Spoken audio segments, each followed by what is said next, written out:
Good morning aspirant. अभी सूरज तो ठंडियों में कुछ ऐसा ही हमारे साथ छुपा छुपी खेल रहा है। चलिए अभी हम thought of the day motivation लेते हैं। आज का विचार क्या है?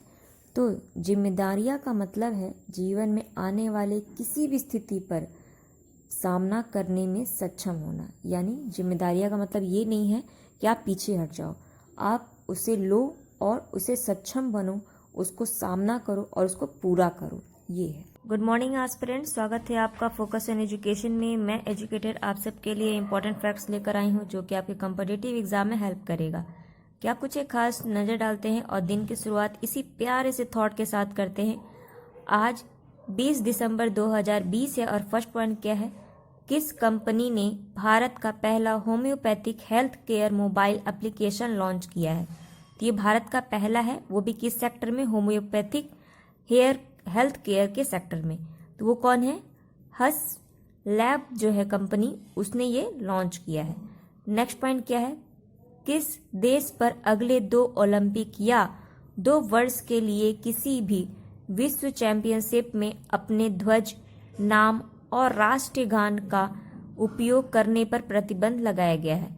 तो कौन सा ऐसा देश है जिसपे 2 साल का, 2 वर्ष का या फिर कहिए 2 ओलंपिक गेम के लिए उनमें ये प्रतिबंध लगा दिया गया है कि ना ही आप ध्वज का इस्तेमाल कर सकते हो, ना ही नाम, ना ही राष्ट्रीय गान का? तो वो देश है कौन? रशिया, जिसे कि हम रूस के नाम से जानते हैं। ठीक है।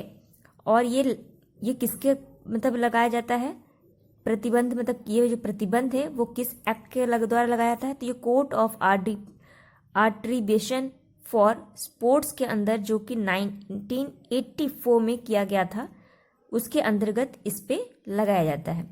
ये क्या काम करती है आपकी कोर्ट ऑफ आर्ट्रीब्यूशन फॉर स्पोर्ट्स?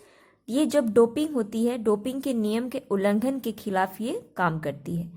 अब रशिया में पहले 4 साल का था, लेकिन अब उसे घटा दिया गया है, इसलिए वापस से न्यूज में आया है। अब वो सिर्फ 2 ओलंपिक गेम या फिर 2 वर्ष के लिए इससे बैन है। तो कौन कौन से, जैसे देखिए आप, टोक्यो ओलंपिक जो अभी होना था 20 वाला, तो अब कब होगा? 2021 में होगा। ये टोक्यो ओलंपिक कहाँ हो रहा है? जापान में हो रहा है ना। तो इसमें अभी रसिया पार्टिसिपेट नहीं कर पाएगा। उसके बाद विंटर ओलंपिक कहाँ होगा? 22 में होगा। कहाँ पे? चाइना में आयोजित होगा। यह आपने न्यूज़ सुना होगा। ये तो समर वाला है, ये विंटर वाला है। ठीक है, इन दोनों में रशिया पार्टिसिपेट नहीं कर पाएगा। ये मतलब ये जो एंटी डोपिंग है वो लगाता कौन है? तो एक ऑर्गेनाइजेशन है, उसका नाम क्या है? वाडा नाम से जानते हैं इसको। किस नाम से? वाडा। वाडा का अगर फुल फॉर्म पूछेगा तो वर्ल्ड एंटी डोपिंग एजेंसी बोलते हैं। अगर इसका हेडक्वार्टर पूछेगा तो वो कहाँ पे है? इसका हेडक्वार्टर जो है वो मॉन्ट्रियल कहाँ पे है? तो कनाडा में है। ठीक है, मॉन्ट्रियल कहाँ पे है? कनाडा में। ये पूछा जा सकता है। और नाडा का कहाँ है? यानी national anti doping agency, India वाला, तो उसका हेडक्वार्टर दिल्ली में है। ठीक है, ये तो पॉइंट हो गया इससे। अब रसिया से और क्या पॉइंट है? रसिया की अभी एक रॉकेट है, क्या नाम है उसका? अंगारा A5 स्पेस रॉकेट लॉन्च किया गया है, इंपॉर्टेंट है। और रशिया से और क्या क्या इंपॉर्टेंट है? रसिया में अभी SCO की मीटिंग हुई, हमने देखा, और अभी ब्रिक्स की भी मीटिंग यहीं आयोजित की गई। 2020 वाली वर्चुअली फॉर्म में हुआ, पर हुआ। तो ये याद रखिएगा इन दोनों की मीटिंग। नेक्स्ट कहाँ पर होगा ब्रिक्स का? तो नेक्स्ट होगा इंडिया में। इससे पहले 2019 में कहाँ हुआ था? ब्राज़ील में हुआ था। ठीक है, ये याद रखिएगा। चलिए, और क्या पॉइंट है उसमें? देखिए ये क्या है? ये है अंतर्राष्ट्रीय प्रवासी दिवस, जिसे कि हम इंटरनेशनल माइग्रेट डे के नाम से जानते हैं। कब मनाया जाता है? तो ये मनाया जाता है आपका 18 दिसंबर 2020।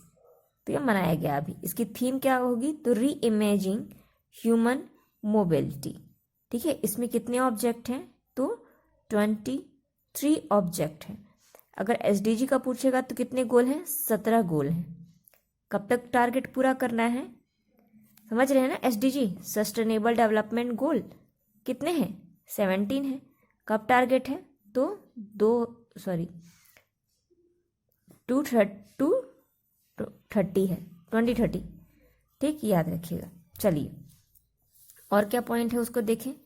तो ये है किसे चीन में संयुक्त राष्ट्र के आवासीय समन्वय यानी रेजिडेंट कोऑर्डिनेटर के रूप में नियुक्त किया गया है। तो ये यूनाइटेड नेशन के द्वारा किया जा रहा है। तो वो कौन है? आपके सिद्धार्थ चटर्जी हैं। याद रखिएगा, इंपॉर्टेंट है।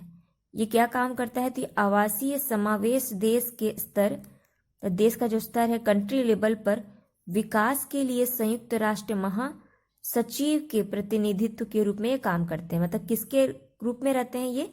यूएन के जो महासचिव है यानी जनरल असेंबली है उसके महाध्यक्ष के एज ए रिप्रेजेंटेटिव रहते हैं हर कंट्री में। तो अभी चाइना में कौन नियुक्त किया गया है?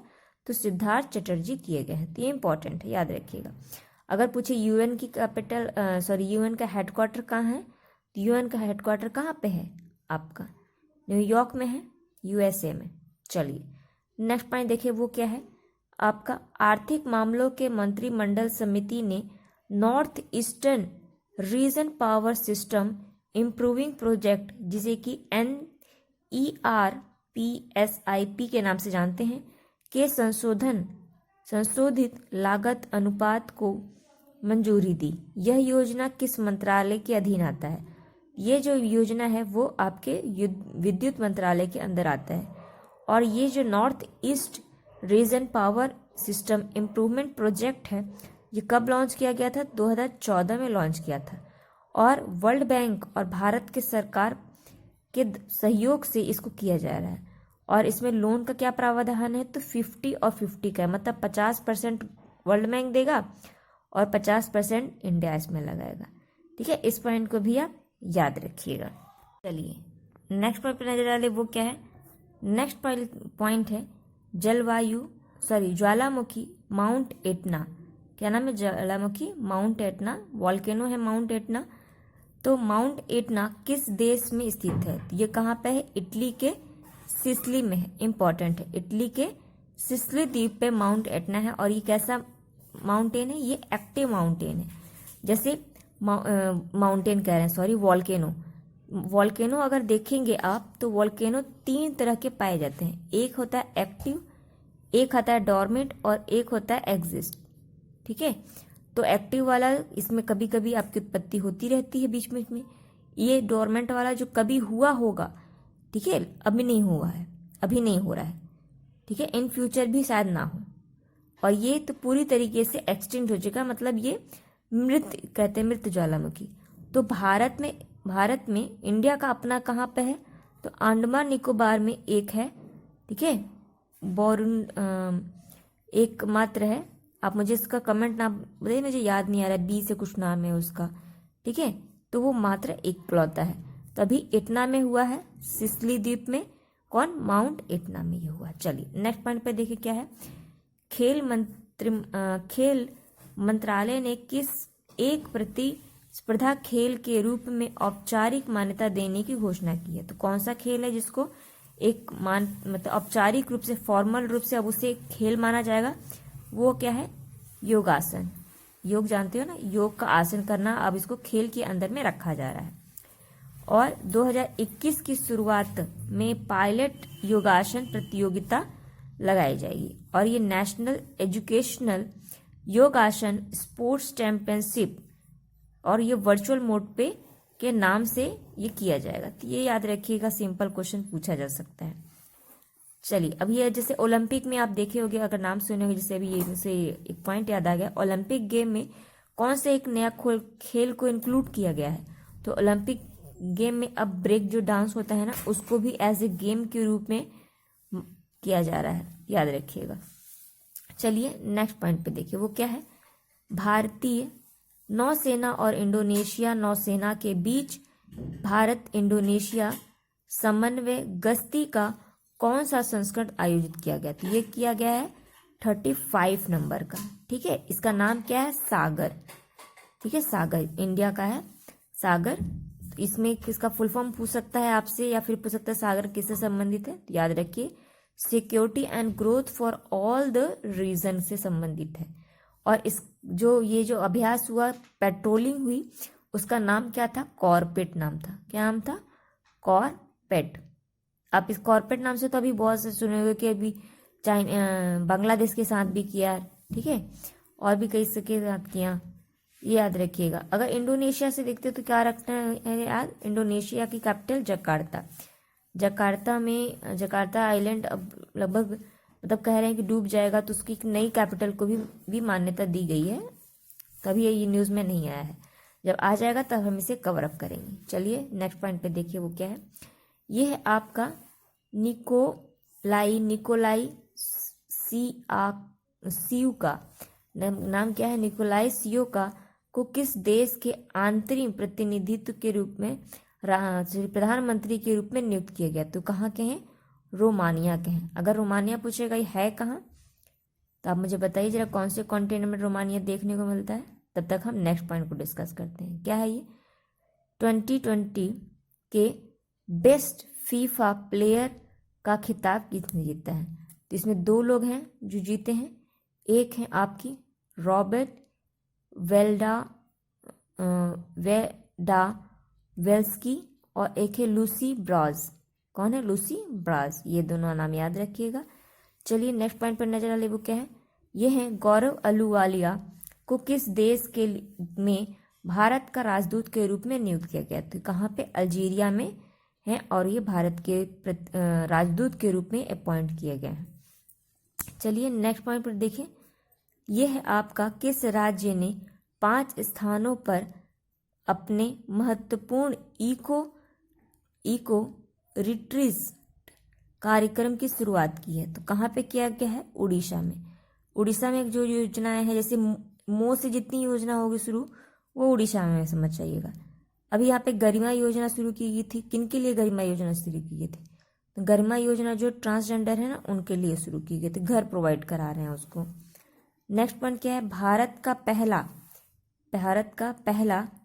पेट क्या होता है, कोयले का प्रकार है। कोल सम्मिश्रण कोयला गैसीकरण आधारित उर्वरक संयंत्र लगाया गया है। कहाँ पे, तलचर में। तो ये इंपॉर्टेंट है, पूछ सकता है तलचर में कौन सा भारत का पहला ऐसा है, और जो कि पिट कोयले के मिश्रण से बनाया जाएगा, वो भी क्या, गैसीकरण किया जाएगा और उससे उर्वरक बनाया जाएगा। तो कहाँ पे है, तलचर में है। ठीक। नेक्स्ट पॉइंट क्या है कि यहीं पे आपकी परिश्रम पोर्टल भी लॉन्च किया गया था, और जो पृथ्वी 2 मिसाइल है ना, अभी वहीं पे DRDO द्वारा लॉन्च किया गया। फिर आपका अभी मैं न्यूज़ पढ़ रही थी, अभी जस्ट मुझे एक न्यूज़ मिली कि आपसे पूछ सकता है कि टर्टल सुनामी कहाँ पर देखने को मिला? तो ये मिला ब्राज़ील के तटों पर। ठीक है, ब्राज़ील के तटों पर हमें टर्टल सुनामी मिला। मतलब टर्टल की जो संख्या है बहुत ज़्यादा, वहाँ पे हैचिंग करने, अंडे देने के लिए लोग आए। तो आप अगर देखते होगे, आप न्यूज़ में पढ़ते होगे न्यूज़पेपर, तो आपको 2 वर्ड जरूर मिलते होगा। एक था आपका टर्टल और एक होता है टॉर्टॉइज। दोनों में अंतर क्या होता है, जो टॉर्टॉइज होता है ना, वो थोड़े बड़े आकार के होते हैं और चपटे होते हैं, और इनके जो पंख मतलब जो पैर होते हैं ना, वो चपटे होते हैं, मतलब पानी में तैरने के लिए ज़्यादा होते हैं। और जो टर्टल होते हैं ना, वो छोटे आकार के होते हैं, उनकी पीठ थोड़ी ऊंची होती है, उभरी हुई रहती है, और उनके पैर जो है ना, वो पकड़ने टाइप के होते हैं, मतलब ज़मीन पे चलने लायक होते हैं। ये दोनों अंतर है आपका टॉर्टॉइज में और टर्टल में। और इंडिया में जो उड़ीसा पे ये टर्टल पाया जाता है, क्या नाम है उसका, ओलिवो टर्टल। ठीक है, ये काफ़ी पूछा जाता है एग्जाम में। चलिए, ये तो कुछ इंपॉर्टेंट पॉइंट है। आई होप आपको वीडियो पसंद आया होगा। इसे लाइक कीजिए, कमेंट कीजिए, शेयर कीजिए। Thank you aspirant.